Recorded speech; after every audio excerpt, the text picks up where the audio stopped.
Sir, what exactly are you doing with that vehicle? Just refueling my government vehicle. You don't look like government to me. I need to see some ID right now. Officer, I'm a federal agent. Here's my credentials. ATF Special Agent. These could be fake. Step away from the vehicle and put your hands where I can see them. Sir, if you'll just call this number on my credentials. Now!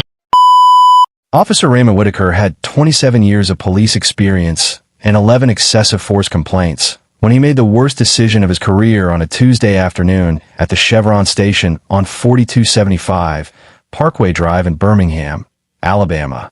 At approximately 2:17 p.m. on March 8, 2023, Officer Whitaker approached ATF Special Agent Derek Coleman, who was simply refueling his government-issued Ford Explorer. What happened next would trigger a federal investigation, end Whitaker's career 6 months before his planned retirement, and cost Birmingham taxpayers $3.8 million in damages. Before we continue, where are you watching from? And honestly, if you saw someone being harassed, discriminated against, or having their rights violated in public, would you step in to help or just keep walking? Because what you're about to see will test everything you believe about standing up for others. If this is your first time here, please hit that subscribe button. Stories like these need to be shared, and your support helps us expose the truth and hold people accountable. Officer Whitaker had a record that should have raised red flags. 11 excessive force complaints over his 27-year career, with 7 involving minorities. 3 previous incidents specifically involved questioning black men in vehicles that Whitaker deemed too nice for the neighborhood. The Birmingham Police Department's failure to properly address these incidents or implement additional training was about to cost everyone dearly. What began as a routine stop for gas quickly escalated into a nightmare for Special Agent Coleman. The dashboard camera in Coleman's unmarked SUV recorded the entire incident, providing irrefutable evidence of what transpired. Coleman, a decorated Marine veteran with 8 years of distinguished service at the Bureau of Alcohol, Tobacco, Firearms, and Explosives, had just wrapped up a successful firearms trafficking investigation and was returning to the Birmingham field office when Whitaker approached. "I've been working in law enforcement for nearly 3 decades," Whitaker can be heard saying on the recording, "and I know what federal agents look like." This statement would later become crucial evidence in the federal civil rights investigation. Despite Coleman presenting his federal credentials, wearing his ATF tactical vest with clear agency identification, and offering multiple ways to verify his identity, Officer Whitaker demanded Coleman exit his vehicle. When Coleman attempted to call his supervisor, Whitaker drew his service weapon. What the officer didn't know, explained ATF Assistant Director James Rodriguez in a later press conference, was that Agent Coleman was not only a federal law enforcement officer, but was actively working a major firearms trafficking case that had connections to domestic terrorism. This detention jeopardized months of careful investigative work. 3 bystanders began recording the incident on their phones. One witness, Tamika Johnson, a nursing student at UAB, later testified, "I couldn't believe what I was seeing. This man in a tactical vest with ATF across, it was being treated like a criminal. The officer wouldn't even look at his badge." As the situation intensified, Coleman remained remarkably calm. His training as both a Marine and federal agent was evident as he kept his hands visible while continuing to verbally identify himself. "Officer, I understand your concerns, but I am a federal agent on active duty. If you check my credentials or simply run the government plates on this vehicle, you'll see I'm telling the truth," Coleman said. But perhaps the most damning moment came when Officer Whitaker was heard muttering, "These guys always think they're above the law," while reaching for his handcuffs. The incident might have ended far worse if not for the timely arrival of ATF Supervisory Special Agent Victoria Ramirez, who Coleman had managed to text an SOS message using his smartwatch. Ramirez arrived just as Whitaker was attempting to handcuff Coleman. What you're about to see in the next segment is how quickly a routine day turned into a career-ending disaster for Officer Whitaker, and how a pattern of problematic behavior that had been hidden for years finally came to light. Type accountability if you believe Officer Whitaker's behavior was already unacceptable based on what you've seen so far. When Supervisory Special Agent Victoria Ramirez arrived at the Chevron station, she found her colleague being handcuffed despite his clear federal credentials. "Officer, I'm Supervisory Special Agent Ramirez with ATF. That man you're detaining is Special Agent Derek Coleman, one of my agents," she announced, approaching with her own credentials displayed. Officer Whitaker momentarily froze. The dash camera footage shows his expression changing as he realized the magnitude of his mistake. But instead of de-escalating, he doubled down. "Ma'am, I don't care who you claim to be.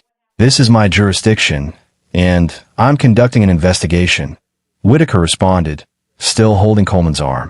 "Officer Whitaker," Ramirez said, reading his nameplate, "you are currently detaining a federal agent in the performance of his duties. This is a violation of federal law. I'm requesting you release him immediately and contact your supervisor." By this point, a small crowd had gathered. 2 more citizens were recording, and the gas station security cameras captured the entire scene from multiple angles.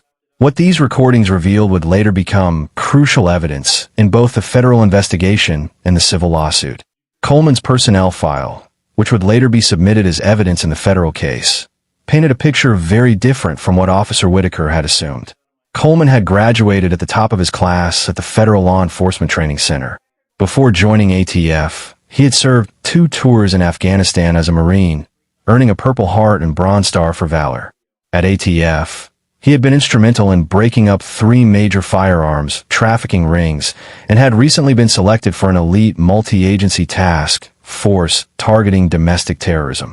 "I've dealt with racial profiling before," Coleman later stated in his deposition, "but never expected it from a fellow law enforcement officer, especially not while wearing tactical gear with federal identification."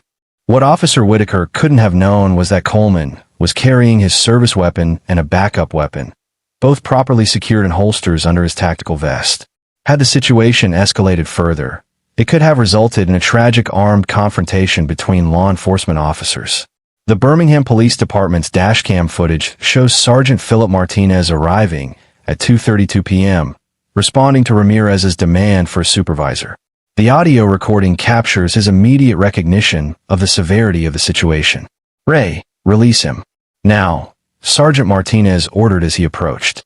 Those are legitimate federal credentials. Reluctantly, Officer Whitaker uncuffed Coleman, but the damage was done. The incident had already been recorded by multiple witnesses, and within hours, video clips would begin circulating on social media. But this wasn't just about one isolated incident. As investigators would soon discover, Officer Whitaker's personnel file contained a troubling history that had been systematically buried. Former Birmingham Police Lieutenant James Cooper, who had retired 3 years earlier, came forward after seeing the viral videos.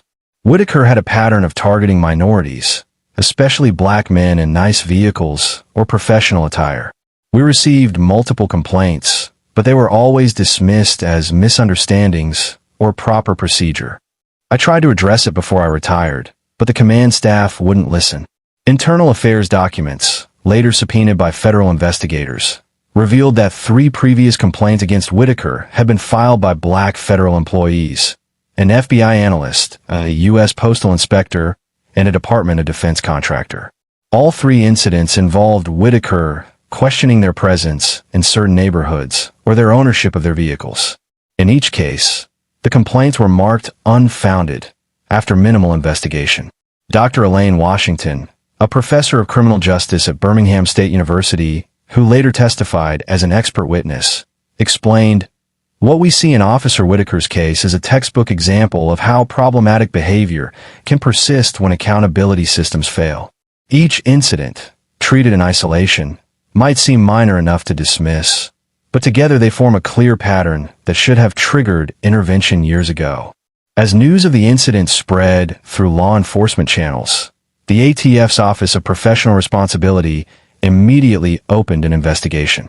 By 5 p.m. that same day, the Department of Justice's Civil Rights Division had been notified. Back at the Birmingham Police Department headquarters, Chief Thomas Reynolds was about to face the most serious crisis of his career. At 6:15 p.m., he received a call from the U.S. Attorney for the Northern District of Alabama, who informed him that federal authorities were taking over the investigation. "This isn't just about one officer's mistake," U.S. Attorney Caroline Hendricks would later state at a press conference. "This incident exposed systemic failures in training, supervision, and accountability that require comprehensive remediation." But what no one yet realized was that Officer Whitaker's detention of Special Agent Coleman had jeopardized much more than just community relations. It had potentially compromised a federal investigation with national security implications.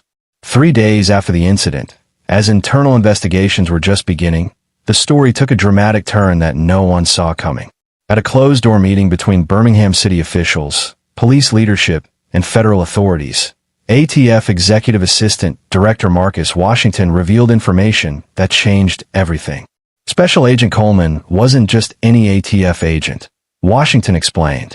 He was the lead undercover operative in Operation Broken Arrow, a 2-year investigation into a domestic terrorism network using straw purchasers to acquire firearms for violent extremist cells across 5 states. The room fell silent as Washington continued. The vehicle Officer Whitaker approached contained not only Agent Coleman, but also specialized surveillance equipment and case files with confidential informant information. Had that information been compromised, lives would have been at risk. This revelation transformed what might have been handled as a serious but containable incident into a potential national security breach. The Department of Justice immediately elevated the priority of the investigation. What emerged next stunned even veteran investigators. When federal agents executed search warrants for Officer Whitaker's personnel records, emails, and text messages, they discovered disturbing connections to individuals under investigation in an unrelated FBI case examining ties between law enforcement officers and extremist groups. While Whitaker himself wasn't directly implicated in any extremist activities, his text messages revealed a pattern of racial animus that couldn't be ignored. In one exchange with a former colleague 3 months before the Coleman incident, Whitaker had written, "Too many of them getting badges and guns these days. They don't understand our kind of policing." When confronted with this evidence during his interview with DOJ investigators, Whitaker claimed his comments were being taken out of context. But the damage was done. The investigation had now expanded beyond the incident itself to examine potential civil rights violations throughout Whitaker's career. Meanwhile, Special Agent Coleman returned to work, determined not to let the incident derail the operation he'd spent years building. But the psychological impact was evident to his colleagues. Derek wasn't the same after that day. Supervisory Agent Ramirez later testified. He'd always been one of our most confident agents, but suddenly he was looking over his shoulder, second-guessing how others perceived him. That's the unseen cost of these incidents. The transformation point came exactly 2 weeks after the incident, when U.S. Attorney General Leslie Simmons held a press conference in Washington, D.C. Today, I am announcing that the Department of Justice is opening a pattern or practice investigation into the Birmingham Police Department, Simmons stated. The recent unlawful detention of an ATF special agent appears to be part of a broader pattern of constitutional violations that requires federal intervention. This announcement sent shockwaves through Birmingham. A pattern or practice investigation is one of the most serious actions the federal government can take against a local police department, potentially resulting in years of federal oversight and mandated reforms. For Officer Raymond Whitaker, the consequences were immediate and devastating. The Birmingham Police Department placed him on unpaid administrative leave pending termination proceedings. The Alabama Peace Officer Standards and Training Commission initiated a review of his certification, and the U.S. Attorney's Office began presenting evidence to a grand jury for potential criminal civil rights charges. But perhaps the most damaging revelation came from an unexpected source. Retired Sergeant William Hayes, who had supervised Whitaker early in his career, came forward with documentation he had privately maintained for years, a log of incidents where he had counseled Whitaker about his treatment of minority citizens. "I tried to address it through proper channels," Hayes explained in his sworn statement. "When that didn't work, I started keeping my own records. I always feared something like this would happen." These records, spanning more than a decade, painted a picture of an officer who consistently applied different standards to citizens based on their race, a pattern that had been repeatedly reported but never properly addressed. For Chief Reynolds, who had been with the department for just 3 years, this was a legacy problem now landing squarely on his desk. "I inherited a system with serious flaws," he admitted in a press conference. "But that doesn't absolve me of responsibility for fixing it." As local media dug deeper into Whitaker's history, community members began coming forward with their own stories. Among them was Dr. Marcus Jenkins, a prominent cardiac surgeon at Birmingham General Hospital, who who described being pulled over by Whitaker while driving his Mercedes on the way home from an emergency surgery. He told me the car looked too expensive for someone like me. Dr. Jenkins recalled. When I explained I was a surgeon, he said I didn't look like any doctor he'd ever seen. I filed a complaint, but nothing ever came of it. These testimonies transformed the narrative from a single incident into evidence of a systemic failure that had allowed a problematic officer to remain on patrol for decades. And now that failure was about to cost the city millions of dollars and possibly years of federal oversight. 4 months after the gas station confrontation, the consequences began cascading through the legal system with unprecedented speed. The first hammer fell when a federal grand jury indicted Officer Raymond Whitaker on charges of deprivation of rights under color of law, a federal civil rights violation carrying up to 10 years in prison. U.S. Attorney Caroline Hendricks made the announcement on a sweltering July afternoon. "No one is above the law, especially those sworn to uphold it," she stated. When law enforcement officers abuse their authority and violate the civil rights of those they're sworn to protect, they undermine public trust and the very foundations of our justice system. But the criminal charges were just the beginning. Special Agent Coleman, with the full support of the ATF, filed a civil lawsuit against Officer Whitaker, the Birmingham Police Department, and the city of Birmingham. The lawsuit detailed not only the March 8th incident, but also the department's failure to address Whitaker's history of discriminatory behavior despite numerous complaints and warning signs. City officials, facing overwhelming evidence and concerned about potential damages at trial, moved with unusual speed to negotiate a settlement. After just 3 weeks of discussions, they agreed to a $3.8 million settlement, one of the largest civil rights settlements in Alabama history. This settlement isn't just about compensating Agent Coleman for a single incident of discrimination, explained Coleman's attorney, Richard Montgomery. It's about acknowledging the systemic failures that allowed an officer with a documented history of biased policing to remain on the force for decades. The taxpayers of Birmingham are paying for years of institutional negligence. As news of the settlement spread, public outrage intensified.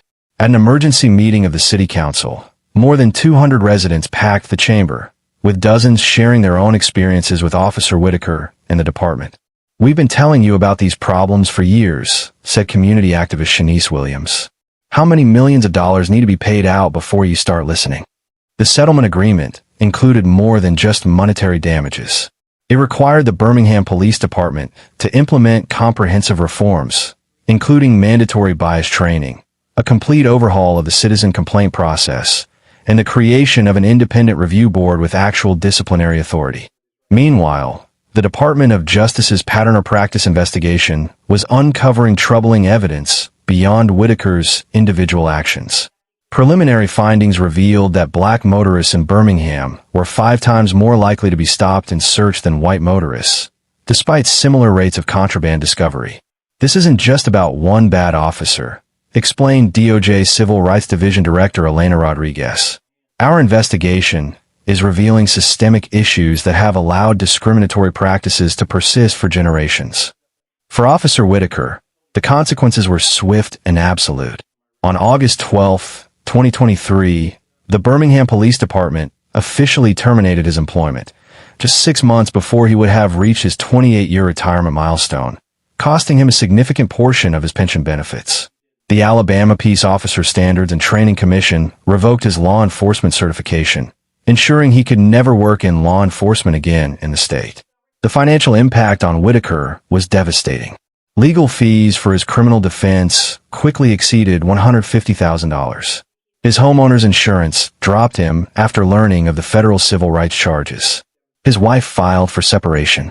And while the city's insurance covered the $3.8 million settlement, Whitaker's personal liability insurance refused to cover him, citing the willful misconduct exclusion in his policy. Officer Whitaker's life, as he knew it, is effectively over, noted legal analyst Jonathan Pierce. He's facing potential prison time, financial ruin, professional disgrace, and social isolation. And it all stems from a series of choices he made in those few minutes at the gas station. Choices that revealed biases he had apparently harbored for decades. The consequences extended far beyond Whitaker himself. Police Chief Thomas Reynolds, facing mounting pressure over his department's failure to address Whitaker's history, announced his resignation on September 1st. 3 deputy chiefs and the head of internal affairs followed suit within weeks. The ripple effects reached the highest levels of city government. Mayor Patricia Johnson, who had initially defended the police department, faced a serious primary challenge for the upcoming election, with polls showing public trust in city leadership at historic lows. For Special Agent Coleman, the vindication came at a personal cost. While he continued his work at ATF, colleagues noticed a change in his demeanor. He was more cautious in public, especially around local law enforcement, one fellow agent noted. That kind of experience changes how you see the world. Operation Broken Arrow, the firearms trafficking investigation Coleman had been leading, continued despite the disruption. 6 months after the incident, it culminated in the arrest of 37 suspects across 5 states and the seizure of over 500 illegally trafficked firearms. At the press conference announcing the arrests, ATF Director Samuel Wilson made a point of recognizing Coleman's perseverance. Despite facing unlawful detention and racial discrimination from another law enforcement officer, an experience that would have demoralized many agents, Special Agent Coleman remained focused on his mission. Wilson stated, "His professionalism and dedication exemplify the highest traditions of federal law enforcement." As Whitaker's criminal trial approached, scheduled for February 2024, media coverage intensified. National news organizations descended on Birmingham, producing in-depth investigations into the city's history of racial tensions and police misconduct. A CNN special report revealed that the Birmingham Police Department had paid out over $12 million in settlements for civil rights violations over the previous decade, all while failing to implement meaningful reforms or discipline officers with repeated complaints. The story took another dramatic turn in December 2023, when 3 former Birmingham police officers came forward with allegations that department leadership had actively covered up misconduct complaints against Whitaker and other officers. These whistleblowers provided emails and internal memos suggesting that legitimate complaints were routinely downgraded or dismissed to protect officers with political connections. What happened to Agent Coleman wasn't an aberration, explained former officer Tamara Rodriguez. It was the inevitable result of a system designed to protect problematic officers rather than the public they're supposed to serve. By January 2024, facing mounting evidence and the prospect of former colleagues testifying against him, Whitaker's attorney approached federal prosecutors about a plea agreement. On January 15th, Raymond Whitaker stood before U.S. District Judge Marcus Thompson and pleaded guilty to willfully depriving Special Agent Coleman of his constitutional rights. "Do you admit that your actions on March 8, 2023, were motivated by racial bias?" Judge Thompson asked during the plea hearing. After a long pause, Whitaker responded, "Yes, Your Honor." The admission sent shockwaves through the law enforcement community. What had begun as a routine gas station stop had exposed decades of institutional failure and was now transforming policing not just in Birmingham, but potentially across the country. On March 15, 2024, exactly 1 year and 1 week after the fateful encounter at the Chevron station, Raymond Whitaker stood before Judge Thompson for sentencing. The courtroom was packed with journalists, community activists, and law enforcement officials from across the country. "Mr. Whitaker," Judge Thompson began, "your actions reflect not just a momentary lapse in judgment, but a pattern of bias that persisted throughout your career. Today, that pattern ends." The judge sentenced Whitaker to 7 years in federal prison, one of the harshest sentences ever imposed for a civil rights violation by a police officer, followed by 3 years of supervised release. He was also permanently barred from any employment in law enforcement or security. "Let this sentence send a clear message," Judge Thompson declared. "The badge is not a shield from accountability, but a symbol of responsibility that must be honored." For Whitaker, the devastation was complete. His divorce was finalized the week before sentencing. His pension was reduced by 40% due to his termination before full retirement eligibility. Legal fees had forced him to sell his home, and civil judgments had drained his savings. At 58 years old, he faced the prospect of leaving prison at 65 with no career prospects, no savings, and a federal felony conviction. But the case's impact extended far beyond one officer's downfall. The Department of Justice's investigation concluded with a scathing 137-page report documenting a persistent pattern of discriminatory policing practices in Birmingham. Rather than face a lengthy court battle, city officials agreed to a consent decree mandating comprehensive reforms. These reforms included a complete overhaul of hiring and promotion practices, mandatory body cameras with strict compliance monitoring, a new civilian oversight board with subpoena power, quarterly public reporting of stop and search data by race and outcome, termination protocols for officers with repeated bias complaints, mandatory reassessment of all officers' fitness for duty every 5 years. This consent decree is not punishment, explained the newly appointed Police Commissioner Maya Richardson, the first African-American woman to lead the department. It's a roadmap to rebuilding trust and ensuring that what happened to Agent Coleman never happens to anyone else in our city. The Birmingham model, as it came to be known, would eventually be adopted by police departments in 17 other cities facing similar issues. For Special Agent Derek Coleman, the resolution brought mixed emotions. While the ATF awarded him the Distinguished Service Medal for his handling of the incident and the successful completion of Operation Broken Arrow, the personal toll remained evident. "I didn't ask to become the face of this issue," Coleman said in a rare interview 6 months after Whitaker's sentencing. "But if what happened to me helps create real change, then some good has come from it." Coleman established a foundation to support minority youth interested in careers in law enforcement, funded primarily from his portion of the settlement. "We need to change policing from the inside," he explained.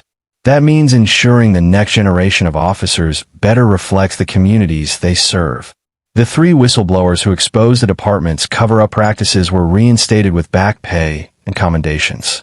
Former Officer Tamara Rodriguez was appointed to lead the department's new Office of Professional Integrity. Perhaps most significantly, the Alabama legislature passed the Coleman Act in 2025, creating mandatory reporting requirements for all police agencies regarding bias complaints and establishing an independent state-level review board with the power to revoke officer certifications. As for the Birmingham Police Department, the transformation was profound. 1 year after implementing the consent decree reforms, civilian complaints had decreased by 47%, while officer morale and community trust measures showed marked improvement. "What we're learning in Birmingham," noted civil rights attorney Benjamin Hayes, "is that accountability and effective policing aren't opposing forces. They're essential partners. When officers who abuse their authority face real consequences, it doesn't weaken law enforcement. It strengthens it by building legitimate trust."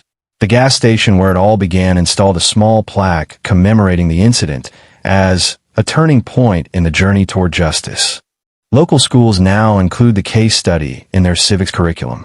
For the city of Birmingham, the $3.8 million settlement represented not just a financial cost, but a long overdue reckoning with systemic problems that had festered for generations. The price of justice proved high, but the cost of continued injustice would have been immeasurably higher.